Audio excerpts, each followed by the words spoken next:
Hello ஹபீபி. இந்த வீடியோல நம்ம இன்னைக்கு சவுதி அரேபியால ஃபேமஸான ஒரு வாதிய பத்தி தாங்க பார்க்க போறோம்.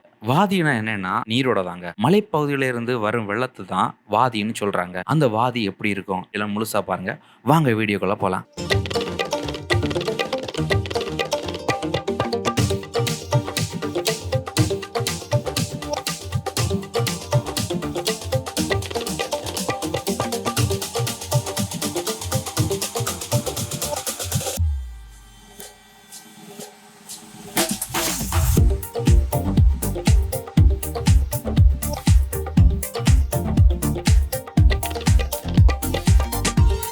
Hi friends.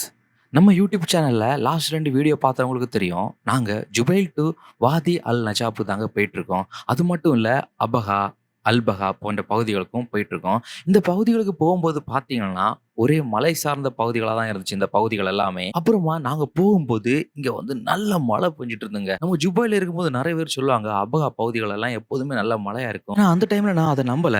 ஆனா நாங்க டைரக்ட்டா அந்த பிளேஸ்க்கு போகும்போது தான் தெரிஞ்சு, உண்மையாவே அங்க மலை சார்ந்த பகுதிகள்னால அடிக்கடி இந்த மாரி மழை பெஞ்சுட்டு தாங்க இருக்குது. மழைன்னா ஒரு சரியான அடமழையா இருந்துச்சுங்க. பார்த்தீங்களாவே தெரியும். வண்டி ஓட்டுறதுக்கே அவ்வளோ கஷ்டமா இருந்துச்சு. ஏன்னா மழைத்துளி எல்லாம் அப்படியே ஸ்பீடா பெஞ்சுட்டே இருந்துங்க. அந்த அளவுக்கு மழை இருந்துச்சு. அதுவும் எங்களுக்கு ரொம்ப ஹேப்பியா இருந்துச்சு. ஏன்னா, அங்க ஜுபைலிருந்து வரும்போது 45 டிகிரி செல்சியஸ்ல வெப்பம் வந்து செம அடிச்சுன்னு அடிச்சிட்டு இருந்தது. இங்க வரும்போது 20 டிகிரி கீழ தாங்க வெப்பநிலை இருந்துச்சு. அதுவும் மழை பெய்யுற நேரத்துல ரொம்பவே கூலா ஏசியே போடாம கார் ஓட்டிட்டு போனோம். மலைப்பகுதிகள்ல டிராவல் பண்ணும்போது லொகேஷன்லாம் பார்க்கறதுக்கு செம்மையா இருந்துச்சுங்க. நீங்களும் இந்த மாரி ஒரு லாங் டிராவல் பண்ணும்போது, உங்களுக்கு எங்கெல்லாம் ஸ்டாப் பண்ண முடியும், அங்கெல்லாம் எப்படி ஸ்டாப் பண்ணி இந்த லொகேஷன்லாம் பார்த்து ரசிச்சுட்டு போங்க. கடைசியா பல மணி நேர டிராவலுக்கு அப்புறம் நாங்களும் எங்க லொகேஷன் அடைஞ்சுட்டோங்க. வாதி லஜாப். இதாங்க அந்த லொகேஷனோட என்ட்ரன்ஸ் பாயிண்ட். நீங்க ஜுபைல், தமாம், ரியாத் பகுதிகளில் இருந்து வரவங்களா இருந்தா இந்த லொகேஷன் உங்களுக்கு டிஃபரண்ட் ஃபீலா இருக்குங்க. இங்க அந்த என்ட்ரன்ஸ் பாயிண்ட்ல இருந்து ஒரு 500 மீட்டர் உள்ள வந்தீங்கன்னா இந்த மாதிரி தாங்க இருபுறமும் மலைகள் வந்து ரொம்ப ஹைட்டா இருக்கும். அதோட நடு வழியில வந்து தண்ணி இந்த மாதிரி பாஞ்சுட்டே இருக்குதுங்க. பார்த்தீங்கனாவே தெரியும். ஃபுல்லா எப்போதுமே இங்க தண்ணி வந்து பாஞ்சுட்டே இருக்கும். இத தாங்க வாதின்னு சொல்றாங்க. வாதினாலே ஒரு நீரோட தான் இவங்க வந்து குறிப்பிட்டு சொல்றாங்க. மலைப்பகுதியில இருந்து வெள்ள நீரோடை தான் வாதி அப்படின்னு சொல்றது இவங்க. பார்த்தீங்கனாவே தெரியும். எப்படி குறுகலான பாதைகள் வழியா தான் நம்ம வந்து இந்த ஹாலிவுட் படங்கள்ல எல்லாம் பார்க்கறது போல அவ்வளவு மாசா இருந்துச்சு இந்த லொகேஷன் பார்க்கறதுக்கே. கண்டிப்பா சவுதி அரேபியால இருக்கிறவங்க கண்டிப்பா பார்க்க வேண்டிய ஒரு பிளேஸ்ங்க.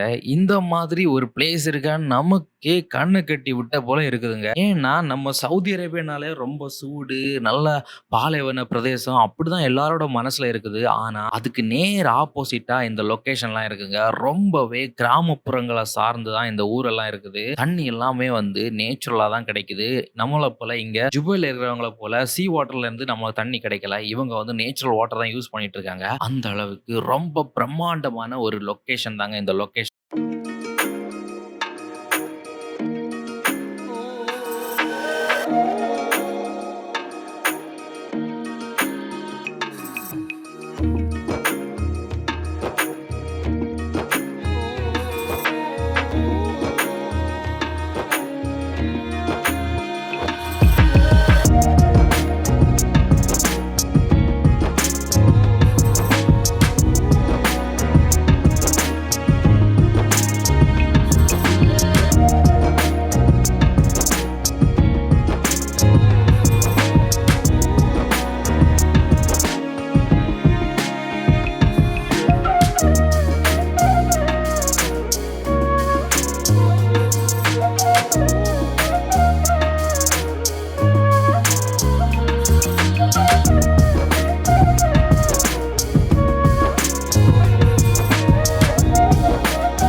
அப்புறமா திரும்பவும் ஒரு 500 மீட்டர் நீங்க டிராவல் பண்ணி உள்ள வந்தீங்கன்னா, நம்ம மெயின் லொக்கேஷன் வந்துருவோங்க.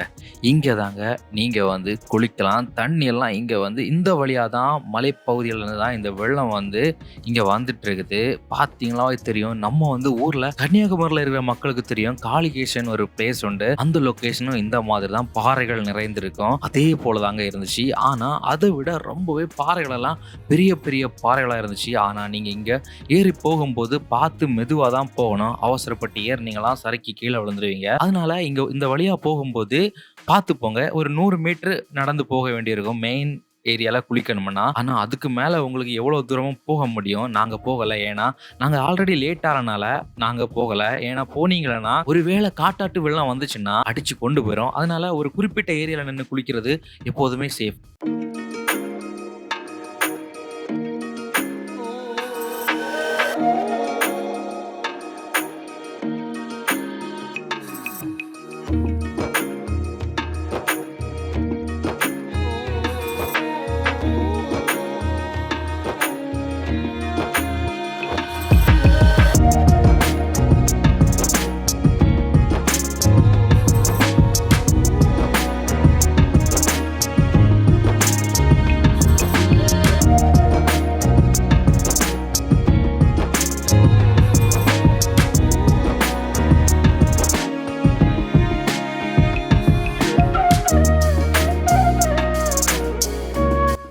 இந்த ஏரியால வந்த அப்புறமே நம்ம ஊர் ஃபீல் தாங்க வந்து. நம்ம ஊர்ல இந்த மாரி பல பிளேஸ் இருக்கும். இந்த மாரி தான் தண்ணி கெட்டி கிடக்கும். நம்ம பசங்க கூட போய் குளிப்போம். அந்த மாரி தாங்க ஜாலியா இருந்துச்சு. பார்க்குறதுக்கே ரொம்ப சந்தோஷமா இருந்துச்சு. தண்ணி பார்த்தீங்கன்னா, அவ்வளோ கூலா இருந்துச்சு தண்ணி. இந்த சூட்டுக்கு வந்து சவுதி அரேபியால இப்படியெல்லாம் தண்ணி கிடைக்கிறது ரொம்ப கஷ்டங்க. அந்த மாரி பல மைல் தூரம் தாண்டி வந்தாலும் ஒர்த்துன்னு சொல்ற அளவுக்கு தான் இருந்துச்சு இந்த லொக்கேஷன் வந்து. இதுக்கு மேலே எங்களுக்கு போறதுக்கு ரொம்ப ஆசையா இருந்துச்சு. ஆனா போனா ரிட்டர்ன் வர்றதுக்கு ரொம்ப டைம் எடுக்கும். இருட்டிரும்னு சொன்னனால தான் நான் போகல. ஆனா கண்டிப்பா நீங்க போகும்போது கொஞ்சம் சீக்கிரமா போய் மேல எல்லாம் போய் சுத்தி பார்த்தா இன்னும் நல்லா இருக்குன்னு சொல்றாங்க. பட் எந்த அளவுக்கு உண்மைன்னு தெரியல. பட் எங்களுக்கு இந்த ஏரியாவே வந்து ரொம்ப ஓகேன்னு தான் தோணுச்சு. ஏன்னா அந்த அளவு தண்ணி குளிக்கிற மாதிரி தான் இருந்துச்சு. நல்லா நீட்டா கிளீனாவும் இருந்துச்சு தண்ணி எல்லாம்.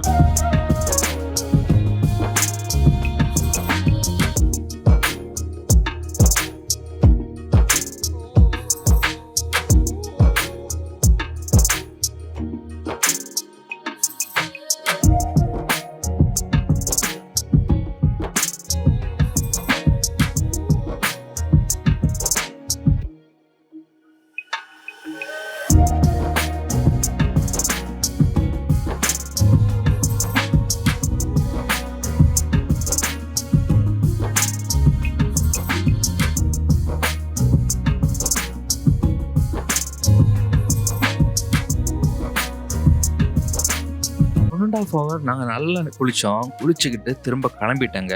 இதுக்கப்புறமா நாங்கள் எங்கே போகிறேன்னா அபகா தாங்க போக போகிறோம் பிளானு. அதுதான் பிளானு. இன்னைக்கு நைட்டு ரூம் எடுத்து ஸ்டே பண்ணிவிட்டு அதுக்கப்புறமா அபகா தாங்க போக போகிறோம். இந்த லொக்கேஷன் வந்து உண்மையாகவே சொல்கிறேன் செம்மையாக இருந்துச்சு. நம்ம வந்து சவுதி அரேபியானாலே ஒரு பாலைவன பிரதேசம்னு எல்லாரோட மனசுலையும் இருக்குது. ஆனால் அது உண்மை இல்லைங்க. சவுதியோட ஒரு பகுதியில் இந்த மாதிரி பிளேஸும் இருக்குது. இப்போ நம்மளால் நம்ப முடியாத அளவுக்கு கூட டூரிஸ்ட் பிளேஸ் எல்லாம் செம்மையாக இருக்குதுங்க. அடுத்து போக அபகா அல்பகா எல்லாம் ஊட்டி கொடைக்கானல் போலவே இருக்குன்னு சொல்கிறாங்க. கண்டிப்பாக அங்கேயும் போய் உங்களுக்கு வந்து வீடியோ போடுறோம். தொடர்ந்து நம்ம சேனலை சப்ஸ்கிரைப் பண்ணி பெல் பட்டனையும் ப்ரெஸ் பண்ணி வச்சுக்கோங்க. அப்போ தான் நாங்கள் போடுற வீடியோ உங்களுக்கு கண்டினியூவாக வந்து கொண்டே இருக்கும்.